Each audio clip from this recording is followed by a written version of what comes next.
মধ্যেই পার্বত্য চট্টগ্রামের অন্তত ১০০টি স্কুলে স্টারলিংক সংযোগের মাধ্যমে ই-লার্নিং চালু করা হবে। এর মাধ্যমে পার্বত্য চট্টগ্রামের শিক্ষা ব্যবস্থায় একটি বিপ্লবী পরিবর্তন আসবে। এটি শুধু শিক্ষার মান উন্নয়ন নয়, বরং সামাজিক ন্যায় বিচার, প্রযুক্তিগত অন্তর্ভুক্তি ও টেকসই উন্নয়নের পথ খুলে দেবে বলে জানান উপদেষ্টা সুপ্রদীপ চাকমা। উপদেষ্টা আশাবাদ ব্যক্ত করেন, এই পাহাড়ি ফল মেলা শুধু ভোক্তা ও কৃষকের সংযোগ নয়, বরং একটি সমন্বিত শিক্ষা, পরিবেশ ও সাংস্কৃতিক বিনিময়ের মঞ্চ। এই আয়োজন একটি টেকসই ভবিষ্যতের পথে অগ্রযাত্রার প্রতীক। আয়োজক পক্ষ জানায়, এই আয়োজন স্থানীয় কৃষকদের উৎপাদিত ফলের প্রতি জনসচেতনতা বৃদ্ধির পাশাপাশি বাজার সম্প্রসারণেও গুরুত্বপূর্ণ ভূমিকা রাখবে।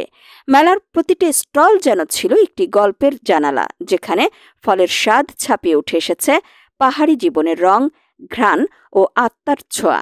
সন্ধ্যায় আয়োজিত